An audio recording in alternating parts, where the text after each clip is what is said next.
인공지능이 워낙 미약해 보였던 거죠. 애가 너무 슬퍼 뭐 이런 느낌이었는데 챗GPT가 등장하고 나니 본격적으로 논의가 되기 시작했던 것 같아요. 그러니까 분위기를 띄워준 거죠. 인공지능이 만들어낸 산출물들이 예술로 인정받는 시대는 반드시 올 것이라고 믿고 있고, 그 시기가 과연 이제 언제일 것이냐라는 것만이.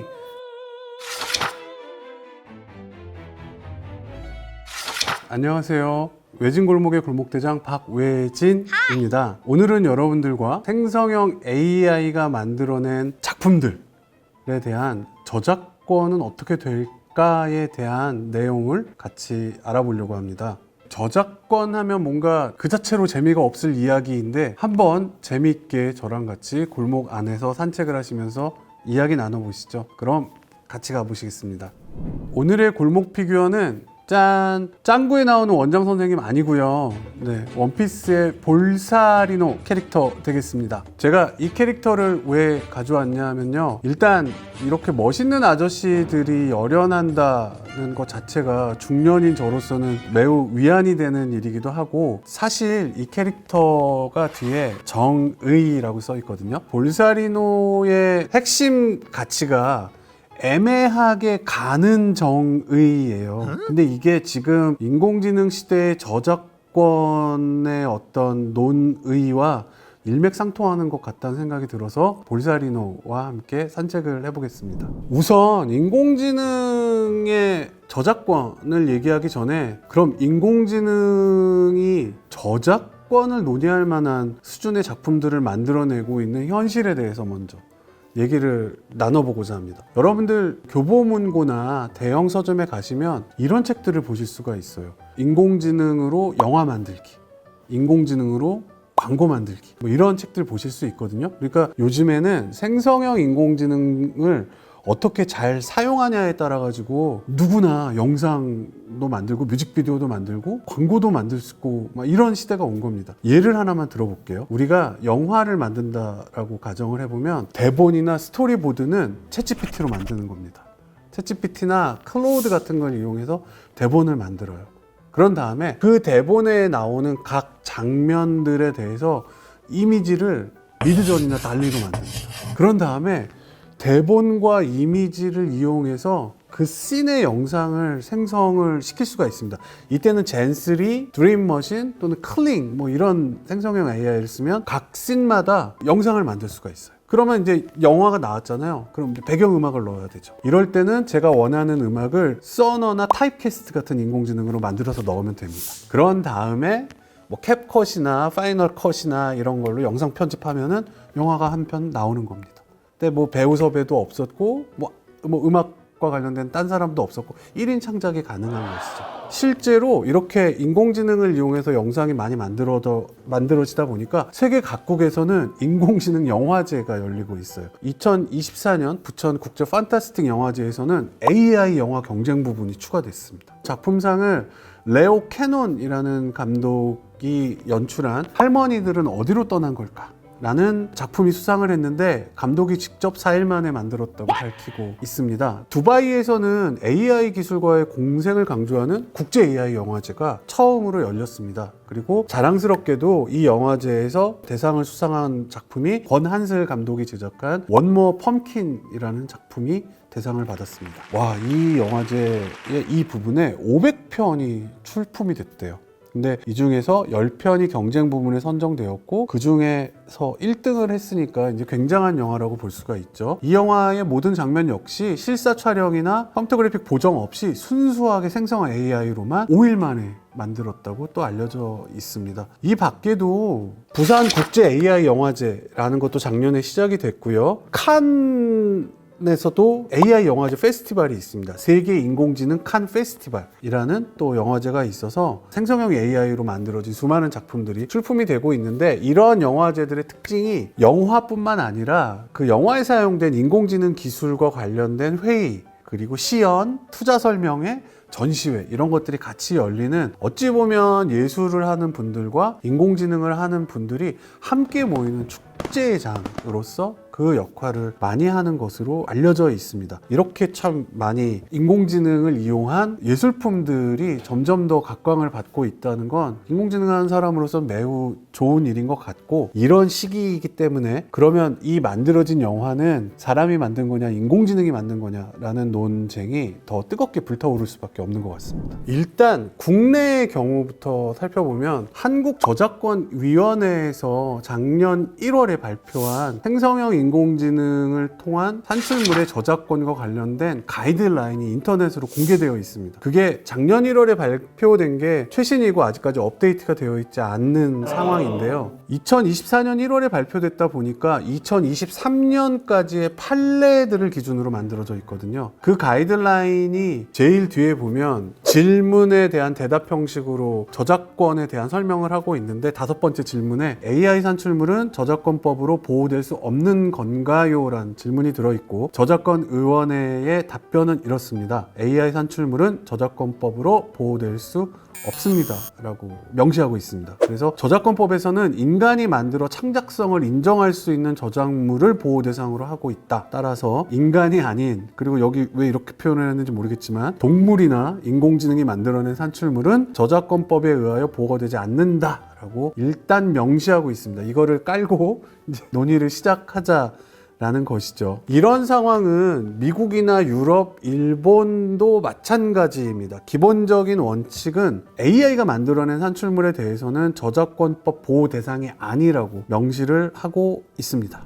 사실 인공지능이 학습에 굉장히 많은 데이터들을 사용한다라는 사실이 알려지면서, 그 시기는 제가 봤을 때는 알파고가 관심을 받기 시작한 무렵에 본격적으로 논의가 되기 시작했던 것 같아요. 그러니까 그 전에는 인공지능이 데이터를 사용하고 있다는 사실을 알고 있었음에도 불구하고 인공지능이 워낙 미약해 보였던 거죠. 그러니까 인공지능이 뭐 데이터를 쓰는 거 그 문제가 되긴 하지만 본격적으로 얘기하기에는 애가 너무 슬퍼 뭐 이런 느낌이었는데, 알파고가 이제 약간 분위기를 띄워준 거죠. 야, 인공지능이 사람들이 이렇게 관심을 많이 갖네? 그러면은 학습 데이터라는 걸 좀 봐야 되겠다라는 그런 분위기가 생겼죠.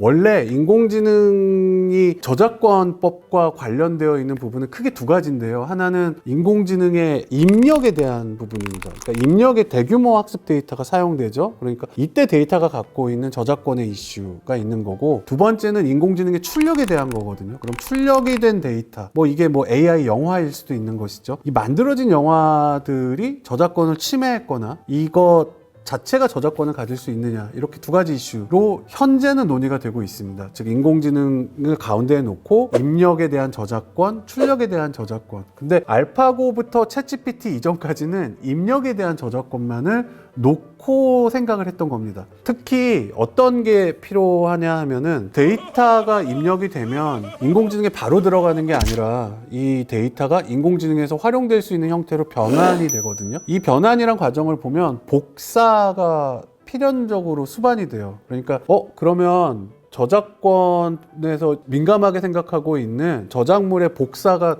너무 당연하게 일어나는 거죠. 이때 논의를 위해서 TDM이라는 개념이 만들어집니다. 텍스트 데이터 마이닝이라는 개념이고, 인공지능 학습 과정에서 일어날 수 있는 저작물의 복사 문제를 이제 TDM이라는 얘기로 많이들 얘기해요. 그래서 여러분들께서 인공지능과 관련된 저작권에 대한 기사 검색을 하시다 보면 TDM이라는 얘기가 많이 나올 텐데, 이거는 인공지능에서 데이터를 이용할 때 발생되는 행동들을 총체적으로 의미하는 단어라고 보시면 되겠습니다. 그래서 TDM 단계에서, 그러니까 TDM이 그럼 저작권법을 위반한 것이냐 이런 얘기를 하기 시작을 했었는데 2017년, 18년, 19년도에. 근데 그 당시에도 이 저작권과 관련돼서 해석을 하는 분들이 보셨을 때는, 야, 이건 인공지능의 발전을 위해서 좀 필요한 부분인 것 같다라고 해서, 원래 저작권에 보면 공정 이용이란 개념이 있습니다. 그래서 교육적 목적이라든지 나만 사용한다든지 비영리적으로 사용하는 경우에는 저작권법의 적용을 면제해주는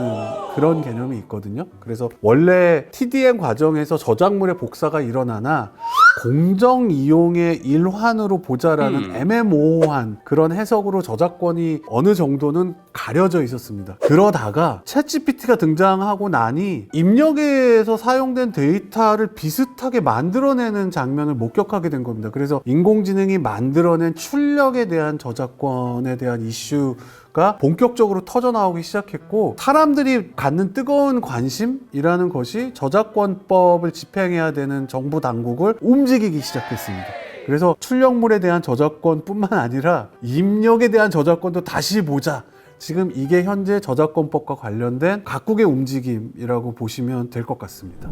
이 저작권법에 대한 사회적 논쟁을 뜨겁게 만드는 데 1등 공신은 마이크로소프트인 것 같습니다. 마이크로소프트가 오픈 AI랑 손잡고 일을 하면서 어찌 보면 오픈 AI의 모든 소송에 마이크로소프트가 관여하고 있는 모양새가 됐는데, 이 오픈 AI의 소송 중에 저희가 특히 주목해야 되는 소송, 물론 다 중요하지만 두 가지 정도를 말씀드리면, 깃허브에 올라온 코드를 무단 학습해서 마이크로소프트가 서비스하고 있는 코파일럿이라는 인공지능이 코딩을 해주거든요. 근데 그게 잘못됐다라는 그런 소송이 2022년도 11월 달에 열렸습니다. 그리고 이 소송의 의미는 나도 해야지 라는 주위 업계들에게 어떤 그 계몽 효과를 줘요. 그래서 게티 이미지, 오서스 길드, 그러니까 미국의 작가협회죠. 이런 곳에서 연 소송이 일어나는 그런 어떤 시발점의 역할을 해주는 소송.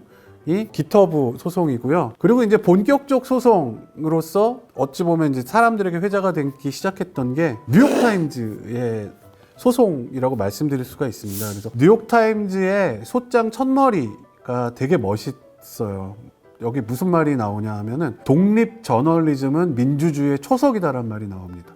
그러니까 쉽게 말하면 챗GPT가 독립 저널리즘을 훼손시키고 있다라는 그런 얘기를 하는 것이죠. 그 이유는 불법적으로 원고, 그러니까 뉴욕타임즈의 저작물을 사용하여 원고와 경쟁하는 서비스를 만드는 셈이 되었다라는 것이 뉴욕타임즈의 입장이라고 말씀드릴 수가 있겠습니다. 그리고 뉴욕타임즈가 실제로 운영하고 있는 상품 리뷰 사이트가 있거든요. 와이어 커터라는. 거기 나오는 상품 추천 리스트를 가져다가 챗GPT한테 요즘 세탁기 추천해줘봐 라고 했을 때 쭉 추천하는 목록이 그 사이트 리뷰 평점 받은 목록이다가 이제 그들의 주장이었던 겁니다. 그러니까 저널리즘도 훼손되고 저널리즘으로 사업을 하고 있는 원고의 생계도 위협한다라는 것이 뉴욕타임즈의 소송의 본질이었던 것이라고 볼 수 있습니다. 즉 뉴욕타임즈 입장에서는 우리가 갖고 있는 재산을 도둑질해서 우리보다 싸게 판매하는 방식으로 우리를 위협하고 있다는 것이고, 오픈 AI와 마이크로소프트의 입장은 그건 도둑질이 아니라 인류의 위대한 혁신이다 라고 주장을 하고 있는 그런 상황이라고 볼 수 있습니다. 여러분들은 어떻게 생각하시나요? 사실 인공지능이 만들어낸 산출물에 대해서 이게 사람이 한 건지 인공지능이 한 건지를 판단해 줄 수 있는 인공지능을 만드는 거는 매우 어렵습니다. 실제로 아직까지 나온 그런 인공지능이 없어요. 그래서 딥페이크를 포함한 인공지능이 무언가를 만들어냈을 때 이것이 공동의 공익을 해치는 목적으로 사용된다면 이 자체는 굉장히 어렵고 잘못된 일일 수밖에 없는 것이죠. 그래서 굉장히 강력한 규제가 필요한 건데 기술적으로는 사실 쉽지는 않습니다. 우리나라의 경우에는 한국저작권보호원이라는 기관에서 전 세계 각국에 있는 어떤 음악이나 영화나 그림이나 이런 것들이 국내에 있는 저작권을 침해하고 있는지를 주기적으로 모니터링하고 탐지하는 인공지능 기반 시스템을 현재 구축을 하고 있다는 것이 언론을 통해서 보고가 된 적이 있는데, 이거는 약간 다르죠. 인공지능을 이용해서 어떤 나라에서 무슨 영화를 만들었는데 우리나라 영화랑 되게 흡사한 것 같다, 이런 것들을 알람을 해주는 것이죠. 왜냐하면 사람들이 그런 것들을 매번 찾아보고 있을 수가 없기 때문에 인공지능을 그렇게 활용하는 건 매우 훌륭한 일인데, 인공지능이 만든 것인지 그리고 인공지능이 만들었는데 저작권을 침해하고 있는지 이걸 동시에 확인하기 위한 기술은 아직까지는 존재하지 않는 것 같고 앞으로 만들기가 쉽지 않을 것 같습니다.